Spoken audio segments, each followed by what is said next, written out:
dan memperoleh kehidupan yang baru bersama-sama dengan kita. Terima kasih Tuhan Yesus. Urapi hamba-Mu dengan doa kuat kuasa Roh Kudus. Di dalam nama Tuhan Yesus saja. Amin. Silakan duduk, Bapak Ibu yang dikasihi Tuhan. Haleluya. Saya ucapkan salam kepada kita semua. Salam. Haleluya. Saya juga mengucapkan salam kepada Bapak Ibu yang mengikuti ibadah live streaming pada pagi hari ini. Ya, puji Tuhan karena kita pada tahun ini bisa bersama-sama belajar tentang iman kepada Tuhan, kasih kepada Tuhan, dan juga pengharapan kita di dalam Tuhan. Haleluya Bapak Ibu. Amin. Ya, mari kita terus meningkatkan kasih kita dengan kita mencari Tuhan hari demi hari.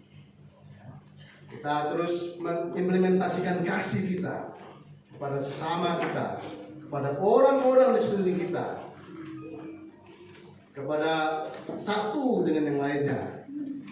Kita menyatakan iman kita kepada Tuhan. Kita tidak kendor, kita tidak goyah. Banyak tantangan kita hadapi, tetapi kita tidak menyerah. Amin. Haleluya. Saudara, kita memang sedang di dalam situasi yang tidak baik, ya, karena pandemi. Mungkin Bapak Ibu ya sering mengalami sakit penyakit juga, ya kan, demam dan lain sebagainya. Tetapi kita tidak pernah kehilangan pengharapan kita kepada Tuhan kita Yesus Kristus. Amin. Sebab di dalam Yesus kita pasti dikuatkan, pasti disembuhkan, dan pasti kita memperoleh berkat. Haleluya. Amin. Bapak Ibu, mari kita membuka di dalam Roma pasal 5. Kita akan membukanya Roma pasal 5. Kita akan membacanya dari ayat 1 sampai ayat yang kelima. Kemudian nanti kita akan membuka juga dalam 1 Petrus pasal 1 ayat 3 sampai 5. Ya. Haleluya. Kalau Bapak Ibu sudah menemukan, saya mengajak Bapak Ibu untuk bersama-sama membaca kebenaran firman Tuhan ini supaya kita bisa melihat dengan teliti dan belajar bersama-sama. Roma pasal 5 ayat yang ke-1 sampai dengan ayat yang ke-5. Sudah menemukannya? Amin. Haleluya. Ya, mari kita baca bersama-sama 1, 2, 3. Sebab itu kita yang dimenangkan karena iman, kita hidup dalam damai sejahtera dengan Allah oleh karena Tuhan kita Yesus Kristus. Oleh Dia kita juga beroleh jalan masuk oleh iman kepada kasih karunia ini. Di dalam kasih karunia ini kita berdiri dan menerima kemuliaan Allah. Dan bukan hanya itu saja, kita malah bermegah juga dalam kesengsaraan kita, karena kita tahu bahwa kesengsaraan itu menimbulkan ketekunan, dan ketekunan menimbulkan tahan uji, dan tahan uji menimbulkan pengharapan. Dan pengharapan tidak mengecewakan, karena kasih Allah telah dicurahkan di dalam hati kita oleh Roh Kudus yang telah dikaruniakan kepada kita. Amin Bapak Ibu. Haleluya.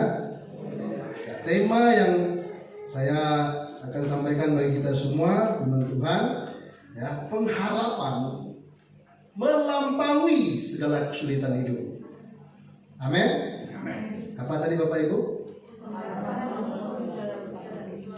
Sama-sama 1, 2, 3. Pengharapan melampaui segala kesulitan hidup. Ini yang menjadi titik fokus kita pada pagi hari ini. Bahwa kita sebagai orang percaya, saya dan saudara, tidak boleh kehilangan pengharapan kita kepada Tuhan. Amin. Tidak boleh kehilangan pengharapan kita. Saudara, masalah boleh saja bertubi-tubi datang, Ya, kehidupan rumah tangga kita mungkin di dalam persoalan yang besar, studi kita mungkin macet, ya, kesehatan kita mungkin terganggu, ya kan? Karena pandemi mungkin kita merasa kita sudah tidak ada masa depan, kita pupus masa depannya. Tetapi satu hal yang kita tidak boleh kehilangan, yaitu pengharapan kita kepada Tuhan. Amin. Selama kita masih memiliki pengharapan, saudara, saya percaya kita akan tetap berdiri, karena kita mengharapkan sesuatu yang dahsyat, yang ajaib daripada Tuhan. Ya. Selama kita masih punya pengharapan, kita tahu bahwa Tuhan pasti menolong kita, dan Tuhan pasti akan memampukan kita melewati masalah-masalah di dalam kehidupan kita. Nah, kalau kita merujuk kepada KBBI, saudara, pengharapan itu apa sih? Kan itu tertinggi ini, ya.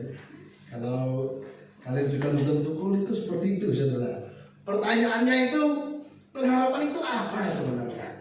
Sehingga ini harus menjadi kekuatan kita, harus menjadi pedoman juga dalam kehidupan kita untuk melewati hari-hari yang jahat ini. Saudara, kalau kita perhatikan, ya, di dalam slide pengharapan, ada nggak slide-nya?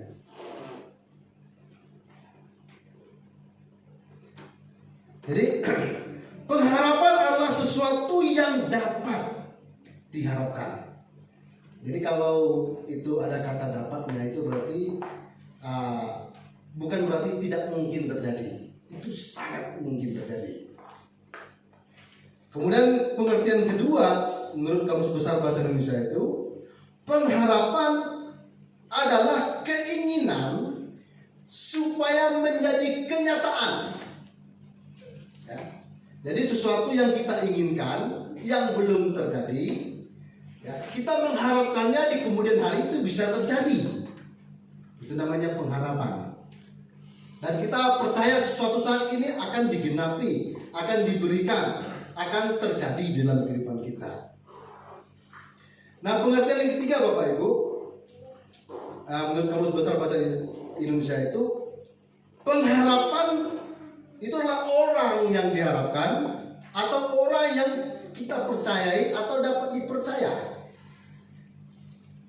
Nah, saya percaya setiap Bapak Ibu juga pasti punya pengharapan, ya, punya harapan-harapan, punya kerinduan, punya keinginan, ya. Pasti keinginannya itu adalah keinginan yang terbaik di dalam hidupmu, ya. Keinginan yang terbaik bagi masa depanmu, keinginan yang terbaik bagi studimu, keinginan yang terbaik di dalam pekerjaanmu, keinginan yang terbaik di keluargamu, ya kan? Keinginan yang terbaik bagi kebahagiaan bersama dalam sebuah keluarga, dalam bertetangga, dalam bergereja, ingin diberkati oleh Tuhan, ya, ingin diberikan umur panjang dan lain-lain dan sebagainya. Itu harapan kita.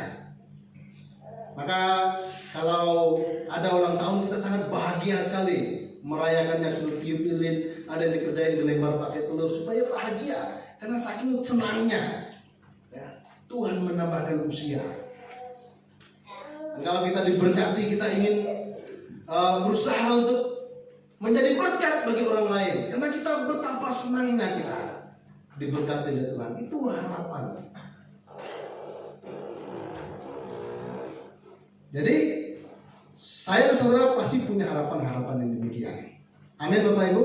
Amin. Ya, yang lagi tesis, yang lagi kuliah, yang lagi mengerjakan skripsi punya harapan supaya pekerjaannya itu dapat diselesaikan, perkuliahannya itu dapat diselesaikan. Ya. Yang masih sekolah juga punya harapan supaya punya nilai yang baik, bisa juara 1 dan sebagainya. Wah, luar biasa sekali, saudara. Jadi pengharapan itu punya powerful. Kalau orang tidak punya pengharapan, maka kita seringkali melihat orang gagal di tengah jalan, ya kan? Kita seringkali melihat orang lemah, letih, lesu, letoy, dan macam-macam L yang lainnya, ya. Karena sudah tidak punya harapan lagi. Yang ada perlu dikasih terus, karena sudah tidak punya pengharapan. Nah, saudara, meskipun kita punya pengharapan seperti yang tadi saya sebutkan itu, namun seringkali yang kita harapkan itu tidak terjadi seperti yang kita kehendaki. Ini problemnya, saudara. Haleluya. Amin. Ya kan? Ternyata yang kita harapkan itu ada yang belum terjadi, bahkan belum kesampaian, bahkan tidak terjadi. Ya. Nah, pertanyaannya, saudara, bagaimana pengharapan yang melampaui kesulitan itu bisa saya dan saudara miliki, bisa saya dan saudara praktekkan di dalam kehidupan kita? Nah, yang pertama, kita melihat di situ, saya dan saudara harus belajar, ya, untuk memiliki kerelaan diproses oleh Tuhan. Katakan, kerelaan diproses oleh Tuhan. Nah, masalahnya kalau kita tidak rela, maka yang keluar dari mulut kita dalam hidup kita itu adalah sungguh-sungguh. Karena kita nggak mau diproses, kita nggak rela.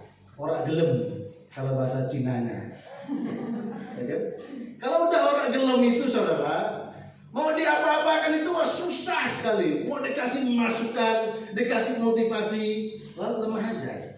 Nggak ada gairah hidup lagi, karena tidak mau diproses. Nah, jadi makanya saya mengambil poin yang pertama itu, saya dan saudara itu harus rela diproses oleh Tuhan. Katakan kiri kanannya, rela diproses oleh Tuhan. Haleluya. Saudara, kalau kita sudah rela, itu artinya kita mempersiapkan hidup kita untuk melangkah walaupun ada tantangan. Nah, di dalam Roma pasal 5 ini, saudara, itu adalah situasi dan kondisi di mana jemaat Tuhan, ya, jemaat mula-mula itu mengalami masa-masa sulit, ditindas, disiksa, dikejar-kejar, dibunuh, ya, karena imannya dan percayanya kepada Tuhan Yesus Kristus. Karena saya percaya bukan hanya itu saja yang terjadi, pasti banyak hal yang terjadi juga dalam kehidupan mereka. Ya, kalau sudah dikejar-kejar, ya, ingin dibunuh dan sebagainya, itu pasti merambatnya masalah ekonomi dan sebagainya. Ekonominya pasti ambruk gimana pada waktu itu, ya kan? Terus apa lagi? Ya, kesulitan-kesulitan yang lainnya pasti terjadi dalam kehidupan mereka. Ada tekanan kebutuhan keuangan mungkin. Wah, sudah tidak ada uang lagi, ya, karena nggak bisa bekerja. Lalu keadaan yang kurang beruntung, nah, pergi ke sana juga dikejar, ya kan? Lalu kesusahan yang lainnya, saudara. Kita sekarang ini mengalami kesusahan yang lumayan sangat besar, saudara. Ini belum pernah terjadi sebelum-sebelumnya, kan? Karena pandemi ini banyak dari kita juga yang mungkin kehilangan pekerjaan. Ya. Anak-anak kita tidak bisa sekolah dengan maksimal, masuknya cuma 3 jam, ya, atau kadang-kadang malah disuruh sekolah online. Kesusahan, mau cari kerja susah juga diterima, ya, karena justru pabrik-pabrik atau perusahaan-perusahaan mengurangi pekerja. Kalau kita malah mendaftar bekerja, ya kan, malah nggak diterima, saudara. Kesusahan, karena pandemi ini banyak sekali kesusahan yang terjadi. Nah, belum lagi kalau kita juga kena sakitnya, ya, kena corona, ya, nggak bisa bekerja, sakit lagi, ya kan? Wah, itu banyak masalah yang terjadi. Nah, penganiayaan, seperti yang saya sampaikan, kemudian merasa kesepian, ya, karena ibadah online mungkin kadang-kadang, ya kan, nggak bisa bertemu dengan orang lain, kita di rumah sendirian, sepi.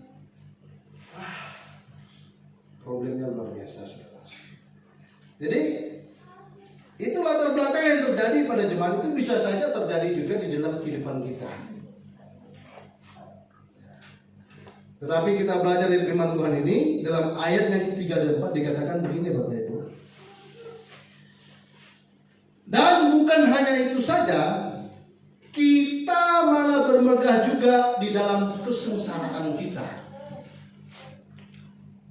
Karena kita tahu bahwa kesengsaraan itu menimbulkan ketekunan. Dan ketekunan menimbulkan tahan uji. Dan tahan uji menimbulkan pengharapan. Amin Bapak Ibu. Nah, kita melihat rutenya di sini Bapak Ibu. Kalau jemaat pada waktu itu mengalami masa sulit karena ditindas, karena masalah ekonomi, penganiayaan dan lain sebagainya, mungkin hidup kita sama mengalami hal yang sama dalam keluarga kita, ya, keluarga yang tidak harmonis, ya kan? Terus ya, anak yang bandel mungkin. Terus apa lagi? Banyak hal ya kan bisa terjadi dalam kehidupan kita. Nah saudara, hal-hal tersebut ternyata menuntun kita untuk kita tabah menghadapinya. Kesengsaraan itu memimpin kita, ya Tuhan pakai oleh kasih karunia-Nya, memimpin kita sehingga kita bisa tabah, bisa bertahan, bisa kuat untuk menghadapi situasi dan kondisi seperti itu. Keadaan ekonomi sekarang ini, kalau kita bisa berdiri, kita tabah menghadapinya, terus berharap kepada Tuhan, kita akan menjadi orang yang tekun karena penderitaan itu. Haleluya. Ketabahan kita untuk menghadapinya Bapak Ibu. Dalam pekerjaan kan tidak gampang. Kalau kita menemukan manajer yang baik, ya mungkin kita akan diperlakukan dengan baik. Tetapi kalau kita dikejar oleh target dan sebagainya, seringkali kita kelabakan dan sebagainya. Tapi kita harus bekerja terus, bertahan, jangan menyerah, jangan putus asa, kerjakan terus, sampai kita tekun melakukannya, bekerja, ya, tidak menyerah. Saudara, kita akan menjadi orang yang tekun. Saya menggambarkan seperti ini, sama seperti ketika kami bekerja juga. Ya, saya dengan Pak Agung and geng, saudara. Kalau kami menyangkul itu, apa ya kesulitan yang pertama yang kami hadapi? Ya, saya tidak bilang ini kesengsaraan, saudara. Kesulitan kalau membuka lahan itu, mencangkulnya itu tanahnya keras, becek dan lain sebagainya. Itu kesulitan. Tapi setelah menyangkul yang keduanya, mungkin bulan depan cangkul lagi di tanah yang sama, itu udah mulai lembut tanahnya. Bulan depan lagi dicangkul di tanah yang sama, wah itu enteng sekali, saudara. Ya, jadi itu proses yang dihadapi. Apa yang kita harapkan dari peristiwa menyangkul itu? Apa yang saya harapkan kalau saya, saudara? Saya mengharapkan saya bisa menanam itu, kemudian nanti tanamannya tumbuh, lalu saya bisa panen. Pengharapan itu menghasilkan sebuah hasil. Itu yang saya harapkan. Nah, tapi persoalannya memulainya itu yang tidak gampang. Itulah penderitaan, kesusahan kalau dalam konteks ini, saudara. Bertahan mengerjakan itu terus-menerus itu yang tidak gampang. Karena maunya kita itu, udah dicangkul ya kan? Ya sudahlah begitu ya. Tapi kalau kita dengan tekun mengerjakannya, dicangkul terus-menerus, kemudian ada rumput kita cabut dan sebagainya, tanahnya menjadi bersih, tanamannya tumbuh dengan bahagia subur, saudara. Nanti kemudian kita akan menghasilkan hasil yang baik. Tetapi ada yang tidak dipelihara, seperti di kami juga seperti itu, saudara. Ada yang tidak kami perhatikan, itu tanamannya menjadi kuning, ya. Tanamannya menjadi kerdil juga, nggak bisa bertumbuh dengan baik, tidak menjadi hijau. Jadi kesengsaraan atau proses yang dihadapi itu kita kerjakan dengan tekun, ya, dengan tabah kita kerjakan terus menerus, ya. Kita sendiri kalau kita dengan senang hati mengerjakannya, kita nggak tidak merasa terbeban apapun. Kita kerjakan terus. Nah, itu namanya tekun, kemudian tahan uji. Pagi-pagi ya tetap pergi, karena kita sudah tahan uji. Sampai apa yang kita kerjakan itu menghasilkan. Itulah yang disebut dengan pengharapan kita itu tidak mengecewakan, karena pasti menghasilkan. Saudara kalau bekerja ya dalam suatu perusahaan atau apapun itu pekerjaannya, kalau Anda bertahan terus, akhir bulan Anda pasti digaji, betul enggak? Tapi kalau hari ini saudara bekerja, susah sekali. Saudara akan pergi ke tempat yang lain lagi, ya baru melamar lagi, belum tentu diterima. Kan nggak gampang kan? Jadi itulah sebabnya Alkitab mengajarkan kita, firman Tuhan mengajarkan kepada kita betapa pentingnya kita bertekun dalam kesulitan kita, ya. Betapa pentingnya kita mengerjakan itu secara terus-menerus, ya, tidak menyerah sampai kita tahan uji, dan pada suatu saat kita menghasilkan suatu pengharapan yang mana di dalam pengharapan itu kita mengharapkan hasil yang terbaik bagi hidup kita, bagi keluarga kita. Amin. Kalau saudara punya masalah di dalam studimu, kerjakan aja terus-menerus, jangan menyerah sampai saudara selesai. Tiba-tiba udah selesai SMA, tiba-tiba udah selesai kuliah, saudara. Ya, tiba-tiba udah pakai toga dan sebagainya. Tidak menyerah. Wah, sesuatu yang tidak diduga-duga. Tetapi kalau kita bertekun terus-menerus mengerjakan itu, karena kita punya pengharapan tadi bahwa saya harus selesai, saya harus mendapatkan hasil. Saudara, pasti kita mendapatkan hasil. Haleluya. Itulah pengharapan kita di dalam Tuhan. Ya. Jadi betapa pentingnya saudara-saudara itu memiliki pengharapan yang teguh dalam Tuhan, ya. Tetapi kita juga harus rela diproses oleh Tuhan. Karena untuk mencapai pengharapan yang melampaui segala kesulitan hidup itu, kita harus merelakan diri kita untuk berproses bersama Tuhan. Kalau kita nggak rela, gagalnya lebih banyak, saudara. Maka mulai hari ini persiapkan hidup kita. Amin. Kita mau rela diproses oleh keadaan. Corona boleh ada, tetapi kita tidak boleh menyerah. Ya. Masalah di keluarga, mungkin kita harus mulai irit-irit. Ya, kita yang tadinya bisa wiri-wiri ke sana kemari, tapi sekarang kita mulai mengirit pengeluaran kita karena masalah corona dan sebagainya. Kita kerjakan itu dengan tekun sampai suatu saat, saudara, kita nggak tahu. Kalau Tuhan kehendaki corona hilang, kita tetap hidup dan kita boleh menjalani kehidupan kita bersama-sama dengan Tuhan lebih luar biasa lagi. Karena kita bertahan. Amin. Haleluya. Ya. Saya melihat pengalaman juga, ada jemaat kita ya kan yang juga kena corona, saudara. Walaupun sudah umur tua, tapi karena semangat, mau minum obat, mau ini itu, sampai akhirnya sembuh. Dan sekarang bisa ibadah lagi bersama-sama dengan kita. Tapi coba kalau menyerah, saudara, minum obat tidak mau, makan tidak mau, bisa hal-hal yang lain bisa terjadi. Amin. Yang pernah kena corona katakan. Tapi yang hari ini masih di sini, wah ini luar biasa, saudara. Itu pekerjaan Tuhan yang luar biasa. Karena kita apa? Kita punya pengharapan bahwa Tuhan pasti memulihkan kita, Tuhan pasti menyembuhkan kita, Tuhan pasti menolong hidup kita. Amin. Haleluya. Itu, saudara. Jangan menyerah. Rela saja diproses. Karena kita pasti akan melihat hasil yang terbaik bersama-sama dengan Tuhan. Kalau kita melihat dalam Kejadian pasal 26 ayat 12, Ishak pun menabur. Hamba Tuhan yang diberkati oleh Tuhan, Ishak itu pun menabur. Jadi kata menabur itu berarti ada usaha yang dikerjakan. Ya. Walaupun dalam kesulitan, tapi dia bangkit, tidak mau dikungkung oleh kesulitan itu. Amin.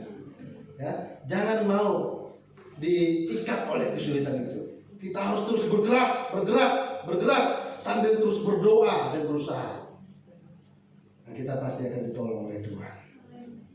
Amin. Jangan menyerah.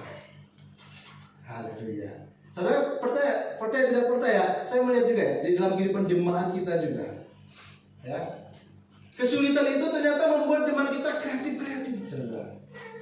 Ya, bisa buka usaha kecil-kecilan di rumah dan sebagainya. Kreativitas muncul. Ya, luar biasa sekali. Itulah sebabnya kita tidak boleh tidak rela untuk diproses bersama-sama Tuhan. Harus merelakan diri kita. Karena kreativitas akan muncul. Pelayanan kita, saudara, punya banyak kreativitas yang Tuhan tambahkan. Dan saya percaya juga jemaat Tuhan harus berkreativitas. Amin. Haleluya. Ya, beberapa keluarga kita buka warung, ya kan, buka warung sembako dan sebagainya, ya, jual ikan dan sebagainya. Itu kreativitas yang dulunya melamar kerja, tapi sekarang berkreativitas. Wah, luar biasa. Jadi itulah yang Tuhan kerjakan di tengah-tengah masa sulit dalam kehidupan kita. Ketika kita mau bertekun, ketika kita mau bertahan, saudara, kita melihat Tuhan menolong kehidupan kita semua. Amin. Saya percaya dalam keluarga pun demikian. Kalau keluarga saudara terancam pada suatu masalah yang besar, bertahanlah dan minta pertolongan Tuhan. Karena pengharapan kita dalam Tuhan, kita akan melihat Tuhan akan mengubahkan hati seseorang. Amin. Haleluya. Ya.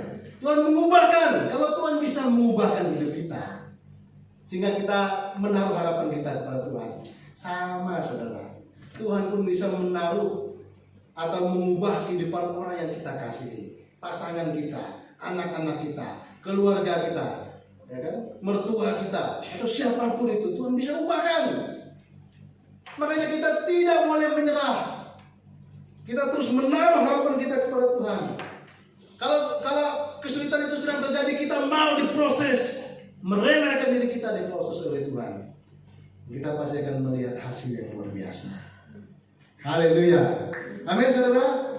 Beri kemuliaan bagi Tuhan kita. Nah, saudara, yang kedua,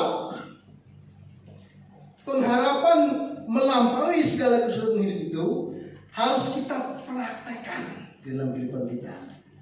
Yang kedua, caranya bagaimana, saudara? Kita buka dalam 1 Petrus pasal 1 ayat 3 sampai yang kelima.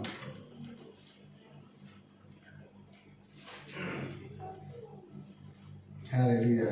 Sudah menemukan? 1 Petrus pasal 1 ayat yang ketiga sampai ayat yang kelima. Kalau sudah menemukan, kita akan baca dengan senang hati secara bersama-sama, saudara. Amin. Ya.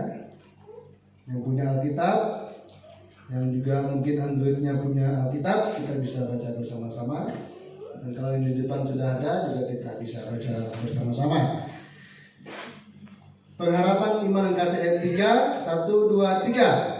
Terpujilah Allah dan Bapa Tuhan kita Yesus Kristus, yang karena rahmat-Nya yang besar telah melahirkan kita kembali oleh kebangkitan Yesus Kristus dari antara orang mati kepada suatu hidup yang penuh pengharapan, untuk menerima suatu bagian yang tidak dapat binasa, yang tidak dapat cemar, yang tidak dapat layu, yang tersimpan di surga bagi kamu, yaitu kamu yang dipelihara dalam kekuatan Allah karena imanmu, sementara kamu menantikan keselamatan yang telah tersedia untuk dinyatakan pada zaman akhir.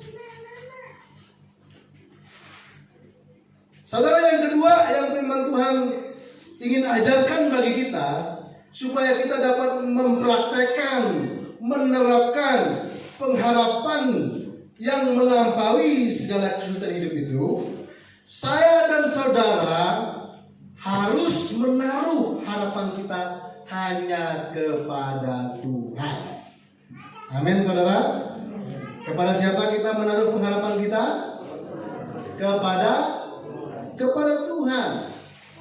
Nah, dalam ayat ini dikatakan, saudara, bahwa kebangkitan Kristus, jadi Allah sudah memulainya dalam kehidupan kita. Kebangkitan Kristus itu menjadikan saya dan saudara itu lahir kembali. Artinya kita diperbaharui oleh karena kebangkitan Kristus, pengorbanan Kristus di kayu salib. Dia yang memperbaharui hidup kita oleh kasih karunia-Nya, saudara. Tidak mungkin orang yang tidak diperbarui hidupnya bisa punya pengharapan kepada Tuhan Yesus. Itu nggak mungkin. Hanya jika saya dan saudara itu diperbarui, maka kita bisa menyerahkan, meletakkan pengharapan kita, menaruh pengharapan kita hanya kepada Tuhan kita Yesus Kristus. Haleluya. Amin. Jadi saudara, kunci untuk kita bisa melampaui kesulitan hidup, ya, dalam pengharapan kita kepada Tuhan, saya dan saudara harus meletakkan harapan itu kepada Tuhan. Karena di dalam Tuhan yang penuh kuasa itu, kita bisa berkemenangan dengan pengharapan kita. Ya, tadi dikatakan bahwa kebangkitan Kristus yang memulainya. Yang tadinya saya dan saudara seharusnya dihukum karena dosa. Yang tadinya saya dan saudara tidak punya pengharapan lagi dengan kehidupan kita di masa yang mendatang, kehidupan kekal kita, karena dosa, upah dosa adalah maut. Saudara, Yesus memulainya di dalam kehidupan kita. Kematian Kristus di kayu salib, ya, kemudian kebangkitannya itu mengubahkan hidup kita, memperbaharui hidup kita. Sehingga ketika kita menaruh harapan kita kepada Tuhan, ketika kita meletakkan harapan kita kepada Tuhan, maka yang terjadi, saudara, saya dan saudara akan menjadi atau menerima ahli waris kerajaan surga. Amin. Haleluya. Jadi rahmat Tuhan yang besar telah melahirkan kita kembali oleh kebangkitan Yesus Kristus di antara mati kepada suatu hidup yang penuh harapan. Dan maksud dari harapan itu adalah kita menerima, saudara, ahli waris kerajaan surga. Kita menjadi ahli waris kerajaan surga, menerima keselamatan yang daripada Tuhan. Apa itu keselamatan daripada Tuhan, saudara? Kita perhatikan di situ di dalam ayat yang keempat itu apa? Menerima sesuatu bagian yang tidak dapat binasa, kehidupan yang kekal. Kemudian apa, saudara? Yang tidak dapat dicemari. Ya. Itu berarti kehidupan yang kudus, yang benar di hadapan Tuhan. Yang tidak dapat layu, saudara. Ya. Yang tersimpan di surga bagi kita. Jadi Tuhan sudah menyediakan itu semua, tetapi masalahnya kan kita belum ke sana. Saya dan saudara masih di bumi ini. Saya dan saudara masih menjalani kehidupan kita di bumi ini. Tetapi pengharapan kita sudah nyata bahwa kita sudah diselamatkan melalui Yesus Kristus. Amin. Wah, ini luar biasa, saudara. Orang-orang yang tidak percaya Yesus tidak memiliki ini. Kita sudah memiliki ini, pengharapan yang pasti di dalam Kristus Yesus, bahwa kita itu pasti tidak binasa, ya, bahwa kita itu memperoleh sesuatu yang telah disediakan oleh Tuhan Allah kita di surga. Sampai dikatakan di situ yang kelima, yaitu kamu yang dipelihara dalam kekuatan Allah karena imanmu, sementara kamu menantikan keselamatan yang telah disediakan untuk dinyatakan pada zaman akhir. Saudara, karena kita masih di dunia ini, itu berarti kita masih di dalam perjuangan kehidupan. Bisa saja mengalami kesulitan-kesulitan, tetapi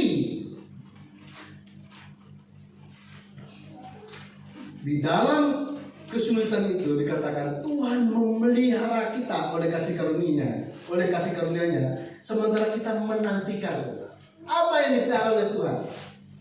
Itu jadi pertanyaan kita. Ya, di tengah penderitaan, di tengah kesulitan hidup, Di tengah banyak tantangan, di tengah corona, apa yang Tuhan pelihara dari hidup kita? Dikatakan itu Tuhan menolong kita, ya, mengatasi pencobaan itu dengan ketekunan, ya, menghasilkan sifat yang mengandalkan Tuhan tahan uji, ya. Pengharapan kita memimpin kita untuk sanggup menantikan kedatangan Tuhan. Jadi yang dipelihara oleh Tuhan adalah kemampuan bagi hidup kita untuk senantiasa menanti-nantikan kedatangan Tuhan. Haleluya. Itu artinya iman saya dan saudara itu tidak berpaling daripada iman kepada Yesus Kristus. Siapa yang mengerjakan itu? Tuhan oleh kasih karunia-Nya bagi kita. Jadi Tuhan yang memeliharanya bagi kita sampai kita memperoleh keselamatan yang real, ya, sesuai janjinya dalam ayat kelima tadi, ya, yang tidak dapat binasa, yang tidak dapat layu, dan sebagainya dan sebagainya. Nah, sementara kita di dunia ini, Tuhan memimpin kita menegakkan kebenaran. Itu sebagai bentuk pemeliharaan Tuhan. Nah, itulah sebabnya orang-orang Kristen harus mau dipimpin untuk belajar menghidupi kebenaran Kristus di dalam kehidupan kita. Haleluya. Amin. Caranya bagaimana, saudara? Tuhan akan menolong kita untuk memiliki relasi kepada Dia, membangun relasi hari demi hari, berdoa setiap hari kepada Tuhan, mengatur waktu-waktu kita untuk berdoa, mencari Tuhan, mencari wajah Tuhan, ya, sehingga kita tetap hidup di dalam kebenaran firman Tuhan. Siapa yang memampukan itu? Tuhan oleh kasih karunia-Nya. Sebab janjinya tadi akan pengharapan kita bahwa kita ini sudah memiliki itu. Tetapi karena kita masih di dunia ini, Tuhan memampukan kita sampai Yesus datang untuk kedua kalinya. Apa yang dimampukan oleh Tuhan? Dia memimpin kita untuk menegakkan kebenaran. Haleluya. Amin, saudara. Amin. Ya. Jadi kalau kita masih mampu hidup benar sampai hari ini karena Tuhan yang memimpin, itu bukan karena kemampuanmu. Jangan dibolak-balik, saudara. Bukan karena engkau mengurung dirimu di kamar sehingga engkau tidak punya masalah dalam hidupmu. Bukan.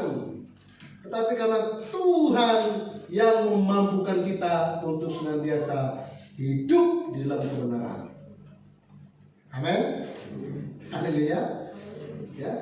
Tapi bukan berarti masalah nggak ada, saudara. Ya. Masalah ada, tetapi Tuhan memampukan kita untuk tetap hidup benar meskipun ada masalah. Masalah keluarga ada, tetapi Tuhan tetap memampukan kita untuk stand up di dalam kebenaran Allah, berdiri menegakkan kebenaran itu, walaupun ada masalah. Masalah pekerjaan ada, tetapi kita tetap berdiri teguh, ya, hidup sesuai kebenaran firman Tuhan. Godaannya banyak, saudara, tetapi kita tetap berdiri, hidup benar di mata Tuhan. Yang memampukan kita siapa? Tuhan, karena janjinya tadi. Haleluya. Ini luar biasa, saudara. Ya. Jadi Tuhanlah yang memampukan kita untuk hidup benar hari demi hari. Karena kalau tidak, saudara, kecenderungan manusia, kecenderungan kita itu maunya apa? Melakukan kehendak kita sendiri, hal yang jahat, saudara. Tetapi Tuhan memampukan kita. Amin. Sampai kedatangannya yang kedua kalinya. Itulah janji Tuhan. Ya. Kemudian, saudara, pengharapan itu memimpin kita untuk sungguh-sungguh hidup di dalam kekudusan. Orang Kristen, anak-anak muda hidup dalam kebenaran Tuhan, hidup dalam kekudusan, menjaga kehidupan yang benar di mata Tuhan. Yang memampukan siapa? Tuhan. Karena janjinya, saudara, kepada kita bahwa kita akan memperoleh keselamatan sampai kedatangannya yang kedua kali. Itu janji Tuhan. Ya. Tetapi bukan berarti saya dan saudara tidak punya masalah. Ayub yang hidup saleh itu punya masalah, saudara. Anaknya mati, semua hartanya habis, sahabat-sahabatnya tidak mendukung dia, tetapi justru menjustifikasi hidupnya, menyatakan salah. Kan gak enak banget ya, kan gak ada yang mendukung ya, nggak ada yang memotivasi hidupnya lagi, saudara. Tetapi karena dia punya pengharapan, dia sampai bisa mengatakan kepada istri, apakah engkau mau menerima hal-hal yang baik saja?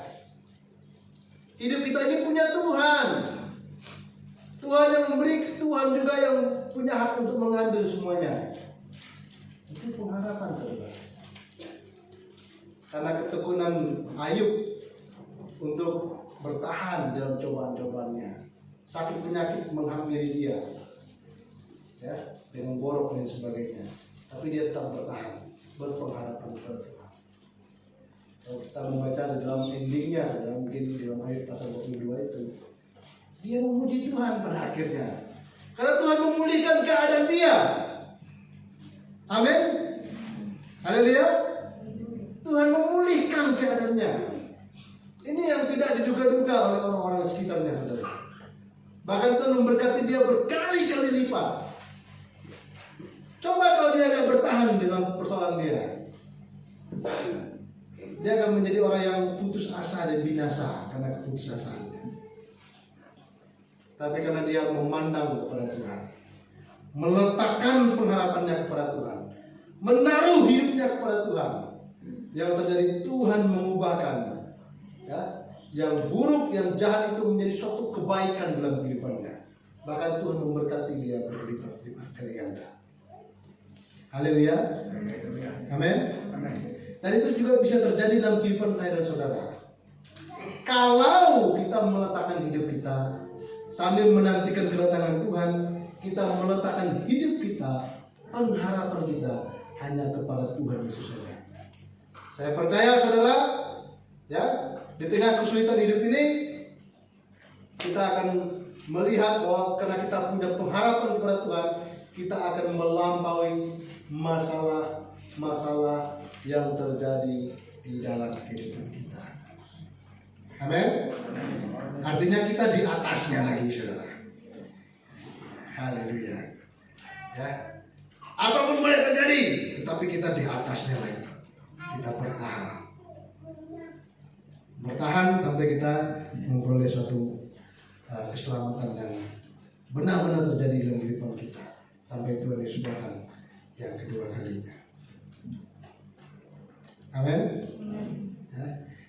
Jadi apapun yang terjadi, saudara, jangan menyerah. Tetap pandang Tuhan Yesus. Mungkin saudara seperti dalam sebuah keadaan yang tidak baik, dalam sebuah tong. Ketika Anda maju ke depan, ada halangan. Ketika Anda mundur ke belakang, ada halangan. Ketika Anda ke samping, ada halangan. Ke samping kanan juga ada halangan.